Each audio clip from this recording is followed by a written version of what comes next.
going to talk about my last annual report. Just give you a sampling, because I do that, and because it gives you an idea of what I do, or or more importantly, what the people of Ontario do, utilizing their rights in the Environmental Bill of Rights, working through my office and things. So we deal with Kevin touched on some of the reports. I now issue like 4 reports a year. It's go, go, go all the time. But one big one, which is my annual report, and so we're going to give you a sampling of some of the stuff, and in doing so, I'll give you an idea of what some of the big issues are in Ontario. So that's the center we're talking. These 4 topic areas, or 5, sorry, are giving outline. There are the topics we go through, and basically that comes out of the annual report. Just I'm going to take sample within. There are many more issues in there, but that's the touch on. So the first one is a section called Engaging Provincial Solutions. I guess the one message that the report is called Engaging Solutions, because one of the challenges I found this year was, this reporting came out in the fall, it was an election year. And when we're talking about election years, governments, much of the year is lost because of the election. The government changes, even though it's a Liberal government, it's a change in Liberal government, and to some extent, we knew it was coming, of course, and we knew that they could sort of wash their hands of the past to some extent. So my usual mechanism of reporting on the government saying you're not doing a good job here, or you are over there, and that sort of thing, was changed a little bit. So we want to move upscale to a few bigger ideas in order to give the new government, it could have been a Conservative government, perhaps an NDP, but we wanted to raise some issues on a higher level for the new government of the day. Topics. What are some big topics that we can point out to the new government in terms of things that need attention? And what we come up with is the Great Lakes. Now, I've reported many times over the years on issues related to the Great Lakes, but there's not much happening in terms of improving the Great Lakes in the past few years. You probably haven't heard much in the media or going on, and the reason is that there isn't much happening. We govern what's happening in the Great Lakes mostly driven by something called the Great Lakes Water Quality Agreement between Canada and the United States. And that thing has been existed since the 70s, and it's been the origin of a lot of the big cleanups and big changes in the Great Lakes, but every few years it has to be renewed. And we've been in long discussions with the Americans recently about renewing it, and it seems to be going on and continuing and extending. And because there's really no final agreement, we hope there's one this year, not much has been going on, because without the Great Lakes Water Quality Agreement between Canada and the United States, there can't be what we call COA, the Canada-Ontario Agreement, which lays out where the federal government puts up some money, the province puts up some money, and they get on with some cleanups or some improvements or some monitoring for the Great Lakes. So not much has been happening. And so we want to draw attention to the fact that it's been stalled and stalled and stalled. So we said, well, wait a minute now. Every time we talk to the province, they say, well, we have no COA, Canada-Ontario Agreement, because there is no Great Lakes Water Quality Agreement, so we can't do anything. Well, and we started looking at it, and you don't have to read all these things, but just going back over some of the things and the issues in Ontario, we found these are some things that Ontario could do. Take a pick, engage a solution, do something along the lines. These are just pick anyone off there. These are all problems that are within provincial jurisdiction that we could do something. And the argument was, let's get on with something. Let's pick one, pick 2, pick 3, and do something. So that was an initiative to try to drive the province in that regard. There's another big provincial thing, and this is one of the things I do, is I report on big decisions that the government did in fact make. And last year, back there in the reporting period, the government made a big decision called the Far North Act, and I'm just going to talk for a minute about that a little bit.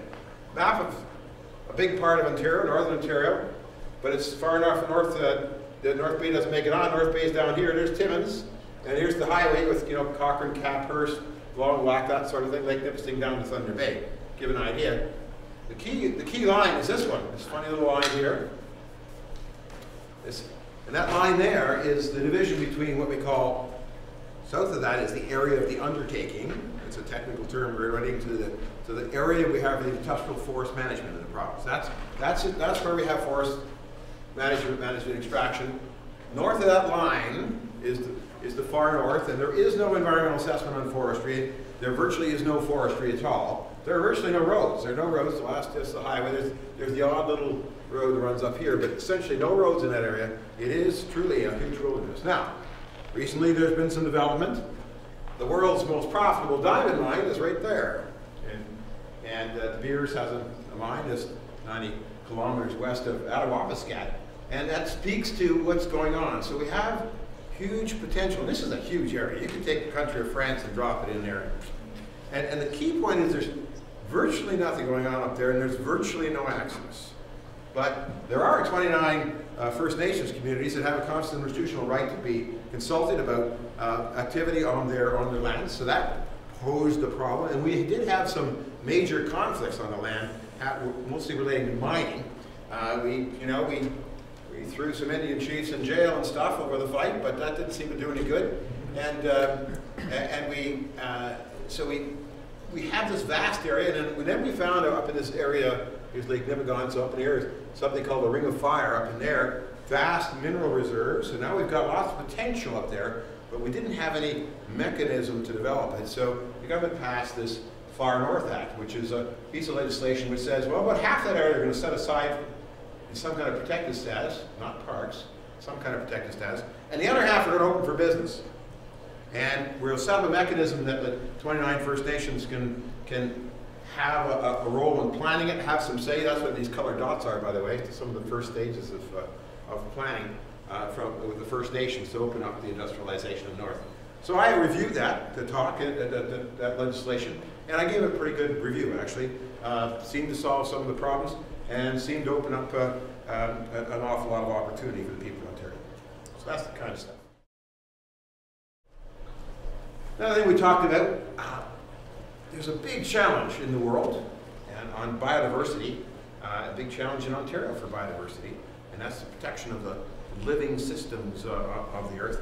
And I'm not going to talk exhaustively about that. I could talk for days on that, but instead we went again to draw the government's attention to what's going on a big example. We chose the fisheries in the Great Lakes. We started to have a look at the commercial fisheries in the Great Lakes. And this slide and the next slide are the same x-axis. They represent what happened in the Great Lakes according to land and fishery stocks from 1885 up to about 2005.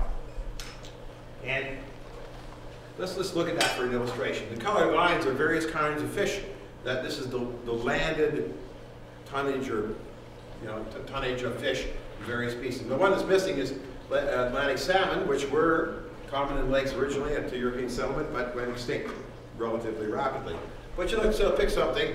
The lake trout is the red line. It goes down, and you can see lake trout disappeared in the 50s.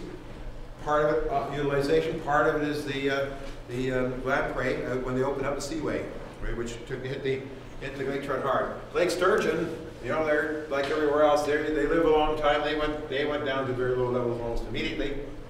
Lake herring, big peaks back then, but run off to very low levels. And blue pickerel, which incidentally we also had in Lake Nipissing, one of the few locations, the Great Lakes, but we had blue pickerel, erratic, but large numbers of tonnage of blue pickerel taken in. They fall away to almost nothing in the 50s. So, for these species, the fisheries management line isn't very healthy. Let's check some others. This is the same axis. Well, now we have walleye. That's a yellow pickerel that we're familiar with here. And we can see that walleye had some good periods of time and stuff. And recently, we had Lake Erie went through a very bad time back in this period of time. That's when the perch are so dominant because it was very eutrophied, very green soupish, right? And that really favored the perch. That's when the perch fishery started, but a lot of the whitefish fell off and the walleye fell off. And then we started getting the phosphorus out of the water, and we had a rebound in the lake in the 80s, very much healthier condition for the pickerel and things. But here we are in this current trend up in the last decade and a half or so. So I wouldn't say that's really the most ideal fisheries management curve that I've ever seen in those two slides. And speaks perhaps to a problem. So we looked at, so how do they manage the fisheries in the Great Lakes? Well, as it turns out, first of all, it's spotty, but they don't really do the, you know, it's so easy to talk about this here. I have to revert a little bit because I remember when the MNR cut off we had the best scientific walleye data set in the world on Lake Nipissing, right? Scientific, and we're talking trap netting, index gill netting, real measurements of what the population was. They closed that down in late 90s, sir, and I always remember working with these guys. Frank, we went out and we said, well, we need at least index gill netting, so Frank hired a company to do the index gill netting, and he came to us and said, okay, no, I just signed a bill for $20,000, I'm going to raise some money right here. And so we had to run out and raise some money, and we did. That's why Frank can still retire. He's not just so steal all his money. Well, still some. But the point was that in the Great Lakes, they don't do that kind of scientific measurement of the populations. In most of the case, there's some, but Great Lakes is a big place, but really not. These fisheries things are set on the landings and what they actually net and bring in, and then they extract from the population. And there is some science to that. I'm not totally discounting it, but nonetheless, you're trying to determine what the population of the fish looks like, how healthy it is, based on what you're catching, rather than what's maybe really there. And so, you know, so we look at this and we said, now that's the first thing. The other thing is, when they set up the allocations, of course they have to negotiate with the Americans, because the Americans have the other side of the lake. And when they set up the allocations, that's all done sort of quietly. There's no public discussion of that. So there's no transparency on how they set the allocations for the fishery. So given that they're not doing too well, given that they don't have any really good science, and for most of it, and given that the allocations are done without any kind of public scrutiny, we think maybe there's some things that should be improved there. One of the stories, they talk about cage culture down in Georgian Bay. They in cages they raise rainbow trout out on the lake. But the lake, of course, is Crown land. That's our land. And if you raise trout, like we have a trout hatchery down the road, if you raise trout on land in the trout hatchery, you have various, we call them race trout tanks, water moving through, and at the end of the line, you have to have a little bit of a sewage treatment situation to treat all the feces and excess food that moves through to keep the water quality back before you return it to the environment. Well, but if you go out and put a big cage in Georgian Bay, you don't. All the feces and excess food just falls through the cage down into the lake. And there's a lot of people very concerned about that whole thing. And I've been chasing the Ministry of Natural Resources for 10 years to get some serious policy and get some clean up the act, but they haven't been able to deliver for me. So their policy on Crown land use for agriculture is 10 years overdue. So I just nibble away at it and chase them on it. And the last time when they promised the policy to the people supposed to do, I forgot exactly, a couple of years ago, and they said, you know, we went back, so where is this thing? And they said, oh, well, we had to move people off developing the policy in order to issue the new license renewals for the cage culture. Well, we said, well, wait a minute, the whole thing is about the license renewal for the cage culture, but well, that's where we're at. Anyway, here's the thing that's really stirring up the beehive here. That's the Endangered Species Act. That was passed in 2009. And I'm a fan of the Endangered Species Act. I'm not a fan of how it's being implemented by the Ministry of Natural Resources. There are lots of problems. However, we take a real run at it in my report. We talk about, now, they passed in 2009 Endangered Species Act. I'm going to give a quick lesson in it because I think it's a really good piece of legislation. The way it's done. Start with the Endangered Species Act. They broke it into 3 pieces. And they said, okay, because there was a problem with the old act. The old act didn't have enough flexibility in terms of sometimes you have to do things that kill endangered species. It's just the reality. Endangered snakes will drive across the road and somebody will run over them. Things happen, right? And some things we need are essential to our socioeconomic system. And there wasn't the flexibility in the old act. So they brought this new act in, and they broke it down into 3 parts. The first part is you get a team of scientists who are just biologists or scientific experts, and they're called CASERO, is their acronym. And their job is to look at all the science and say, is a species endangered, or there's three categories: endangered, threatened, or special concern. Only two matter. Endangered, or threatened, or not. What does the science say? Okay, let's keep that separate because that's just a scientific decision. That's the first box up there. The second thing it says, okay, we're going to put a recovery team together. And the recovery team will have some science experts in the biology, but also some of the practical things. Like if you have a recovery team for American eels, which have a hard time with getting chopped up in hydroelectric facilities, you better have some people who know something about hydroelectric facilities, and some people know about American eels, and so on. And let's put it, okay, if we were help the species recover, what could we do? What are our options? And what are the options? And that's a technical discussion too. That's not a political discussion. And then the recovery plan goes to the government of Ontario, the Ministry of Natural Resources, and at that point, the government's supposed to issue what they call a government response. And they're supposed to incorporate the socio-economic considerations. They're supposed to say, well, you know what? We recognize that this is a problem. We recognize the species is at risk, but you know, we can't do much about that, or we can't change this. Oh, but we can do that, or maybe we can change over here. But whatever we're going to do, that becomes the government response. And that has to be an honest, open reflection of all the constraints and things that can be done, can't be done to help a species that's at risk. But in fact, when I look at those government response statements, and that's what my report says, they were really, really, really lousy. They were just like these namby-damby, field-ized government statements that didn't actually solve the problem, and that's exactly where we're at with a lot of endangered species. We end up with conflicts on the land. People's business being interfered with, other things happening, because the government will step up and be honest in terms of their government response statements. So that was the endangered species. But endangered species continues to be a big issue. There's things happening currently in the budget on that, right?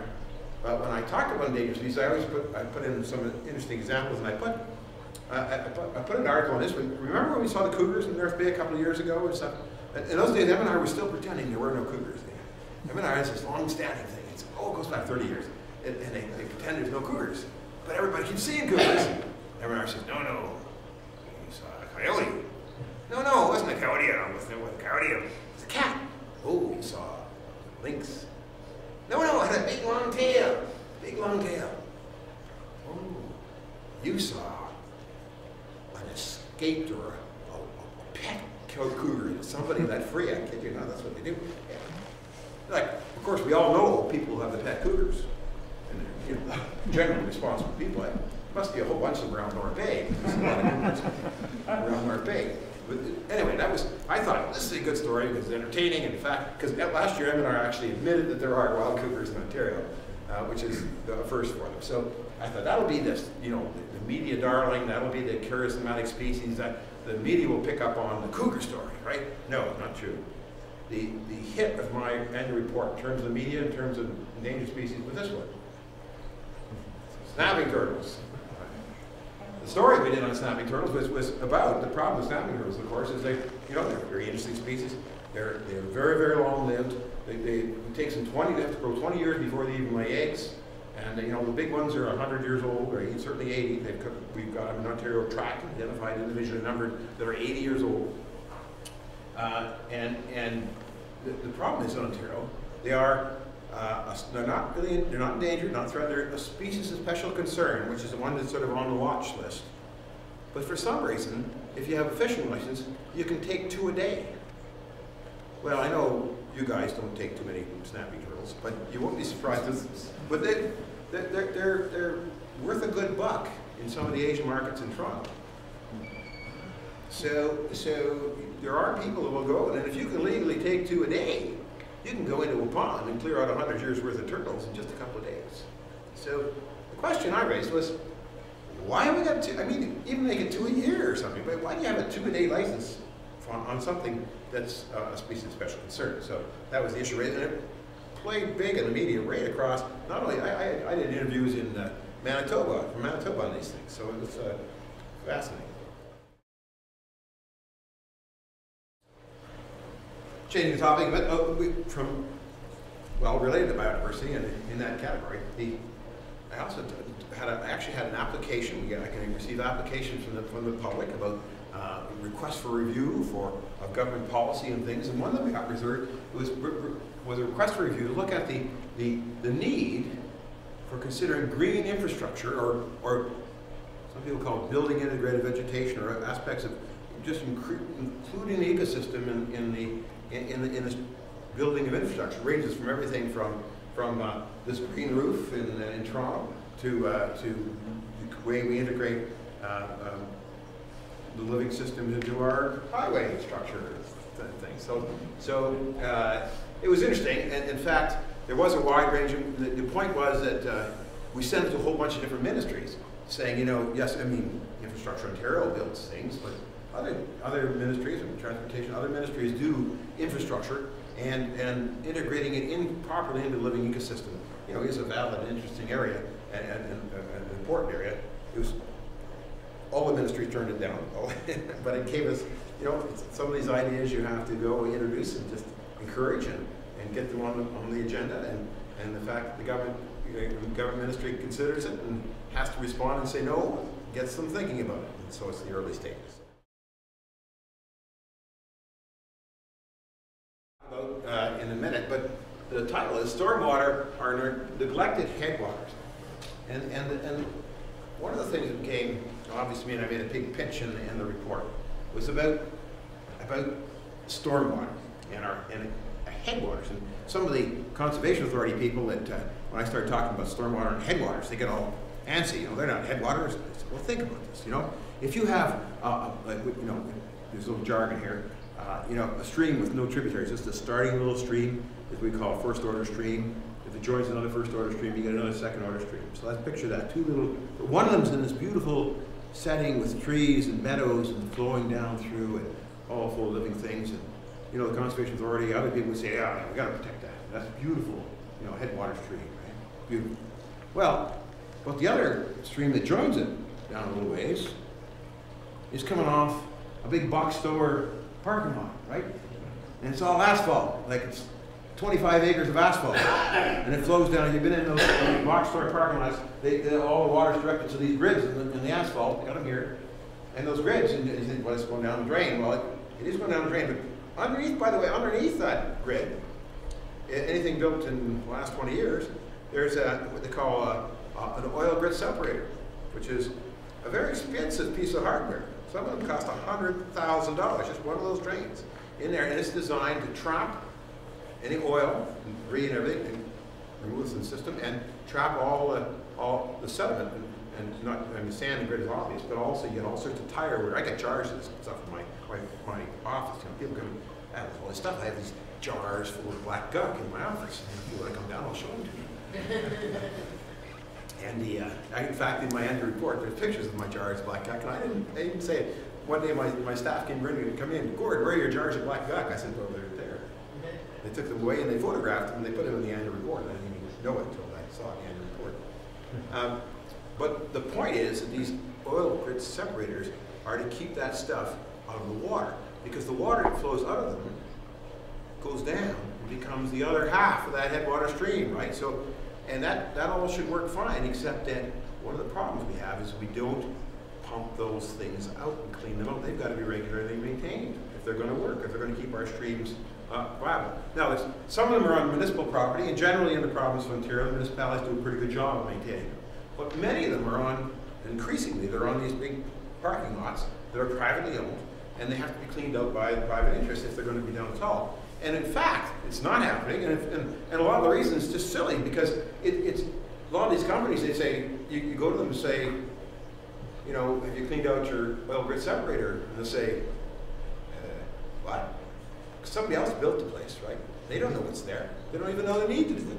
So we got to get a system in place that these things get bumped up. Because if the stuff flows down, you know, after the little stream, it ends up into stormwater management ponds, and that's what I'm going to talk about now. Yeah, because that sludge thing here, no, go back. That's in Richmond Hill. That's a pond that was all sealed up because nobody was looking after things. There was all sorts of stuff coming down. This had been a big pond that was supposed to delay water to filter it out at a reasonable level into the receiving stream so we wouldn't get erosion and things, and it just filled up with mud. There's a really good engineer in Richmond Hill who said, we got to do a better job, and he talked his council into spending $6 million, and they did this, and to my eye, it's a beautiful job. I'm not sure I can do it justice up here, but know that mud hole's all gone. This is all planned and constructed. There's a winding meandering, that's all land constructed creek down here. That's the normal flow goes down. There are fish and minnows and things in that creek now, and it discharges this way. And then it overflows into this pond when it gets too high. The pond south of the Shard. So it's a permanent pond. It's all planted with trees. And you can't probably get out in this light, but maybe some of your sharp eyes can see a little bit of discoloration down there in the grass. That's actually one of these hard concrete mesh surfaces with the holes in the grass growing through, so they can bring heavy equipment down every 10 years or 15 years to clean that out. So this is a really beautiful living system, all planted up and working, really functioning, and an improvement on that mud hole entirely. So it can be done. This was done by Richmond Hill Municipality at their own expense, not done by the Ministry of Environment, by any kind of Ministry of Environment standards, and one of the complaints I had is, we know we can do this, we should be doing this all over the place. Ministry of Environment, upgrade your standards.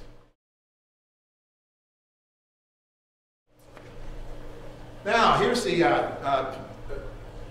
more controversial parts of the talk here tonight, and this is really something that I'm getting a stronger and stronger opinion on, okay? And because it's very, very current, things are happening here.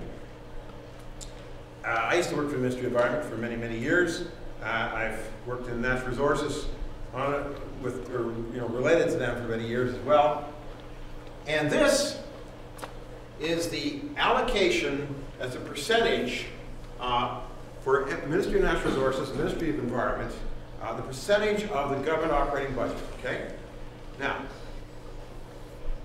I've showed you the picture, so here, take it off before you know that. If I said to most people, and I've done this, I've actually done it, we've actually sent people into malls and said, how many cents of the government dollar gets spent, actually the question was, on the Ministry of Environment? Most common, I don't expect people to know, but it's good to get an impression, right? Every 100 cents the government spends, how much does the Ministry of Environment spend on all their various programs? And the most common answer is 3 to 5 cents. Is that very, very much from what would you thought? People with it, the real answer last year was 0.31 cents, less than 1/3 of a cent, okay?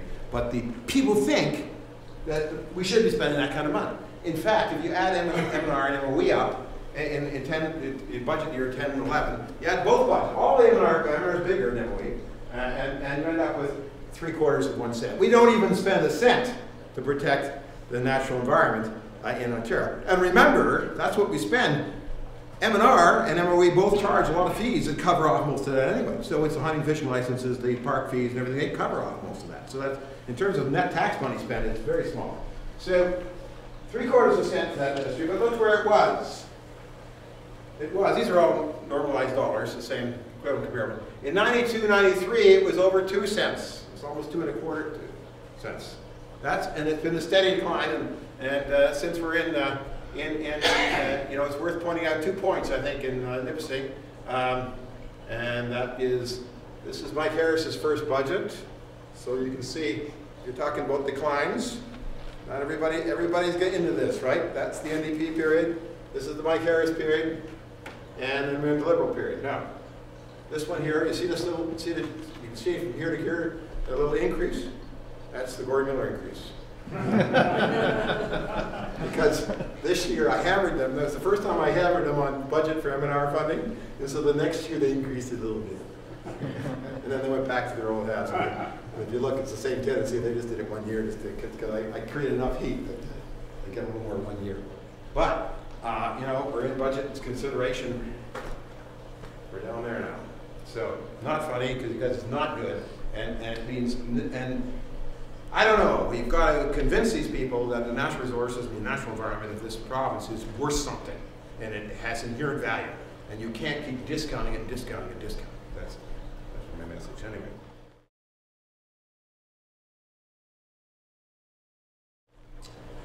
So the other thing I do, aside from looking at decisions the government's made and considering the various applications from people who made through my office, through our process, I also have the latitude to say, well, you can talk about new things, things that, anything you want to, Gord. Basically, the outlaw says, Gord, talk about anything you want to. No. So I do this section called Emerging Issues. I do it every year. Most years I do. I find I talk about things that are well, sometimes they're not talked about in the ministry, things you never hear. But I run into because I have a good team and we look at the science, and sometimes it's new ideas, things that never come. Other times it's things that should be talked about, maybe not so unusual, but should be talked about, that aren't being talked about.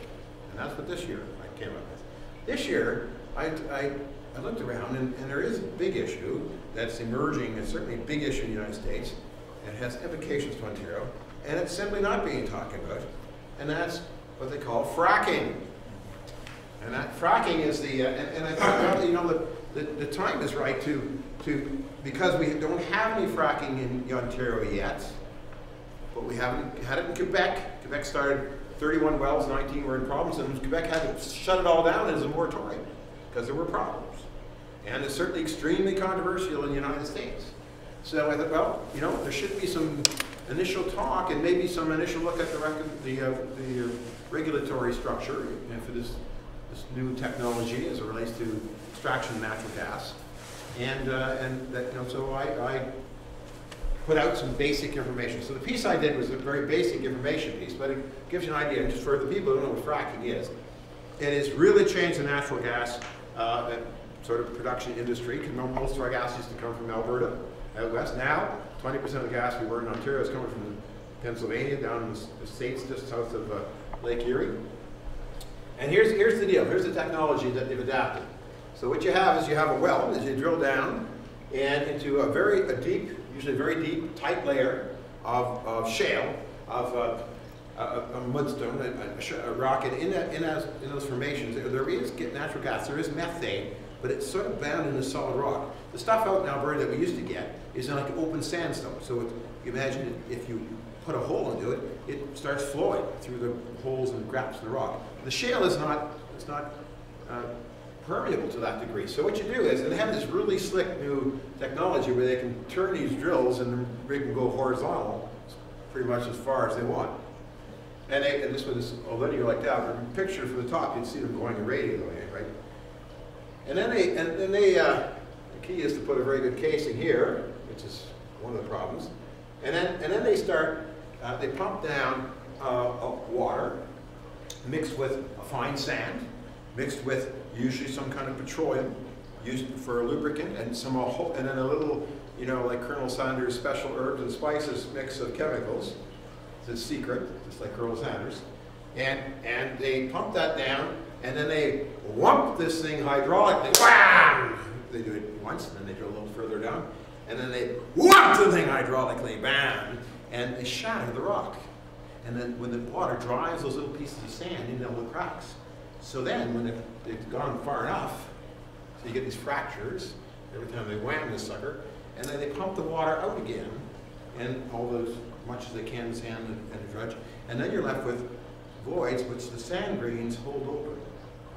And so the gas is a way of it's able to escape, get into the pipe, and they can pump the gas out of the earth. That's fracking. And it's so it's key. The key is to find the formations where the gas may be available. And as I said, it's very big in the United States. By the way, it's changing everything. Gas is very, very cheap right now because of fracking. There are some complications. The fact that, you know, we're used to the idea that gas wells in Alberta would last for 20 or 30 years, and then another one. These things fall off at about 65% in the first year. So you drill one, and 3 years later you got to drill another one just to keep up with where you were. So there's a lot more drilling involved in these things. But nonetheless, the green area is where there is shale, frackable shale at depth. We don't know if it's economically viable yet or not. There are no productive production wells in Ontario. There are gas wells in Ontario, a few. So we're looking, that's the shale that's available. The best bets are the dark stuff. Well, actually, I'm going to contradict myself. It just happens that this formation is yielding good on the American side, even though it's near surface. The drillers like the deep stuff. Most of this is deep stuff, but it seems that that this is perhaps this one yields. We don't know about that yet. So there's a couple of exploratory activities going on, and whether or not we get fracking in Ontario is yet to be seen. Certainly, we're not as good as the deposits in Quebec or Pennsylvania, so we're sort of second or third tier development. But my point is, we should be on top of this sucker right now and get them to make sure our rules are good, so we don't have an embarrassing situation like Quebec, where a bunch of them spend a lot of money and then they have to shut them down. So that was emerging issues. That was the sort of more or less the end of my report. So I just close off before I go to questions. I always close off with a good quote. And I don't know if you listened to CBC Radio a few years ago with Jasper Friendlybear. I don't. There's some of the negative stuff in here and some stuff. So remember the immortal words of Jasper Friendlybear. He says, "Stay calm, be brave, and wait for the signs."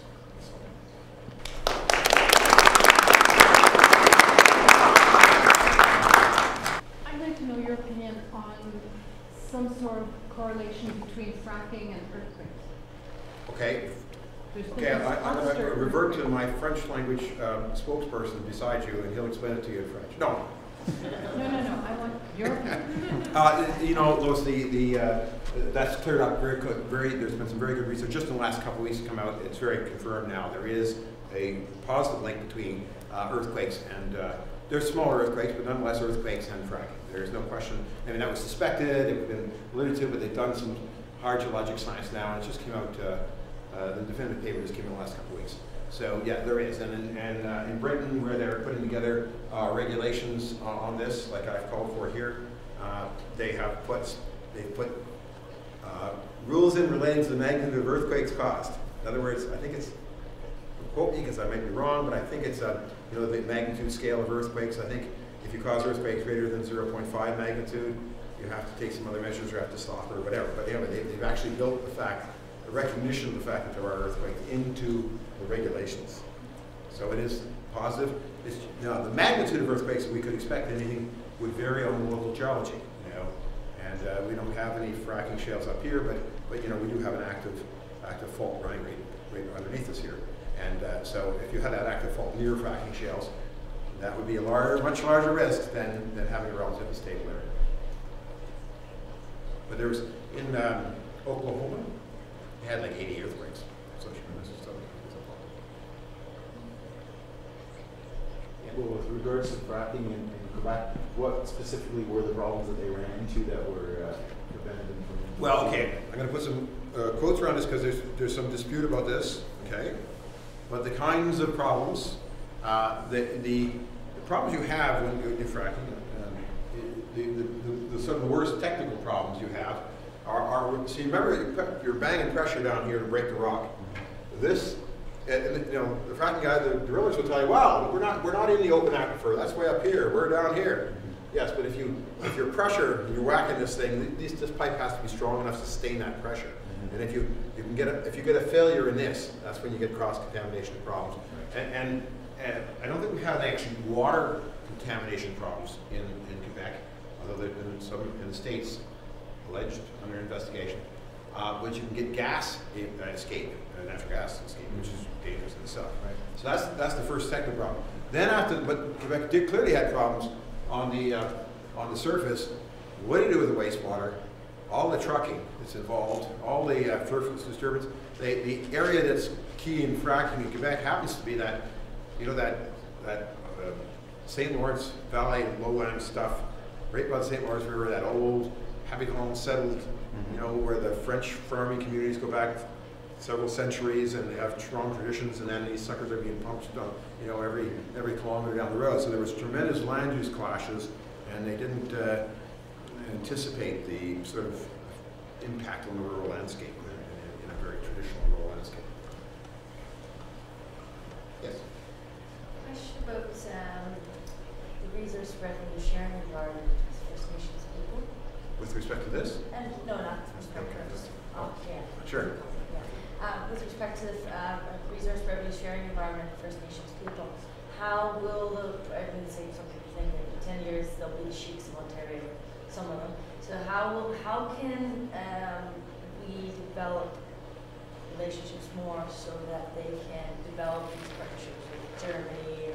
Well, I think where we're at in that whole discussion about resource sharing relationships is that, and we've moved along to some degree. I mean, we don't tax our revenue, our resource generators to the same extent as other jurisdictions. Like, most natural countries nationalize their natural resources to take a big share and stuff. We don't. We have private sector development, and then we take a modest share for the government. So, and the First Nations are participating in that modest share in a lot of areas. But what the main discussion now is, wait a minute here, for the far north and places like that, saying we're the people, we live here. There's nobody around, nobody else but here, so we should be sharing in economic. Not only should we have jobs there, but if there's companies and spin-offs and that kind of thing, there should be our companies, and they want to sort of notch up into the next level of economic activity. And I think really that's where it's going, and in the sense that help us, to have service companies that service your industries, help us have companies that supply stuff to your industries, and that sort of stuff. So it'll be that's the model they're talking about. Are they tiering as a consultant? Like, are they creating their own bank consultants to broker the deals? They're setting up all sorts of companies and stuff. And they have development funds now. So it's fairly early on, but there is some here and there some really smart stuff happening. My one friend, he had a deal going on the River Fire. There was a moratorium on mining. He's the only mining company to keep going because he actually knocked on the cheese door. Sure.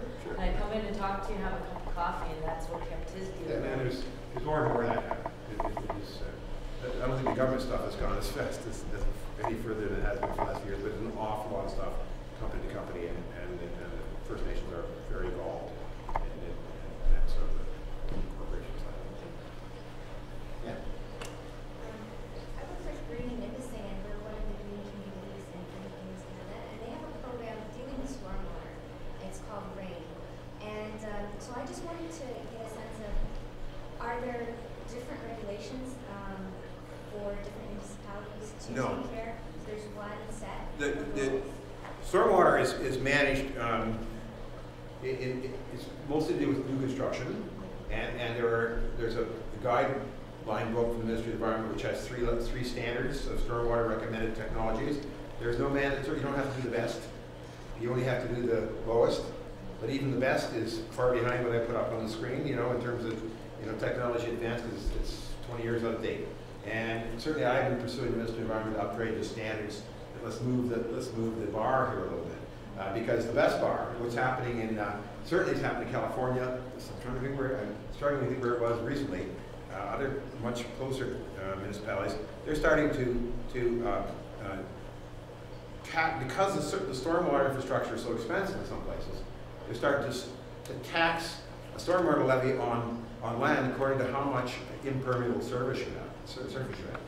That's the real state of the art. And all of a sudden, if we, cities saying, look, if we got to put in all these big sewers and big settling ponds and things, it's because you want 10 acres of asphalt. Guess what? We're going to put a levy in your 10 acres because we got to deal with the result of that. If you go to something that's permeable and it sinks into the earth, you don't pay.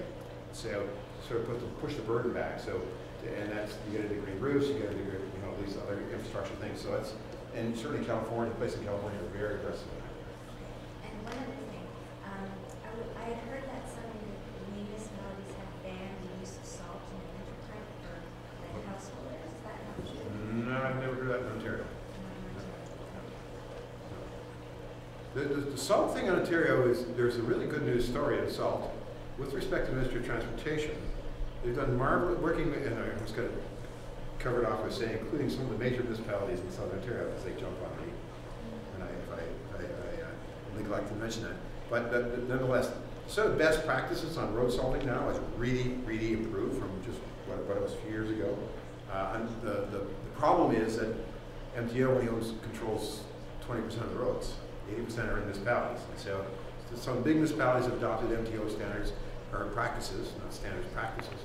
And but we really like to see them spread more. I mean, it's, just for a second, it's really sophisticated. I mean, there are trucks going down with sensors measuring the temperature of the road and the situation, and ahead of these weather systems, and it's feeding into a computer and GPS. So when the salt truck, it's not even a salt truck, it's spraying brine, and it's coming down, and the dosage is being allocated on that location from the guy who's driving a truck because the computer's dosing the road, and stuff like that. So, and they're out in front of these things with these brine solutions that melt the snow, so it won't stick, and they can remove it easily, and oh, it just goes on and on. These handling facilities are much more sophisticated than they ever were in the past, where they used to cause us to know that. So Ontario has really moved on the technology related to minimizing salt impacts, which is really nice to see. But we could do with more of it being spread. More of it being spread, more of the technology being spread, not the salt being spread into the municipalities. Gentleman in the front row. Thanks. That's why we have some Australian companies taking care of our roads. Well, that's done. Okay. You talk to no. Australian companies taking care of roads. I think it's bridge work. Whatever. It doesn't matter. It's bidding process. MTO. It's all me. Sorry, it's all me. Nothing to do. But it's done to MTO standards. I know that. So MTO has the standards, and whoever does it has to. It's supposed to. We're under the present government downsizing initiative, especially in regards to the M&R. Right. Do you feel that stewardship in Ontario will still have a role to play? Well, my God, I hope so. We're trying to scramble now and find out what exactly they have in mind. There's certainly some massive changes coming to the Ministry of Natural Resources mandate that are in this budget, and it's not clear to me at this time. We're scrambling in Queen's Park trying to find out the reason behind it, and the magnitude of it, and what the implications are, which is essentially what you're saying. But certainly this, it would be the greatest folly to, at a time when you're further downsizing the Ministry of Natural Resources, and closing offices and limiting their capacity to deliver the programs, it would be the greatest folly to also cut back on the stewardship program, which is one of the only mechanisms they have of magnifying with the impact of their work with respect with volunteer citizen participation. So it would be incredible if they do that, because it would represent a double assault on the role and mandate of the Ministry of Natural Resources. So I hope they do not do that. I expect that they won't. By God, I'll howl if they do.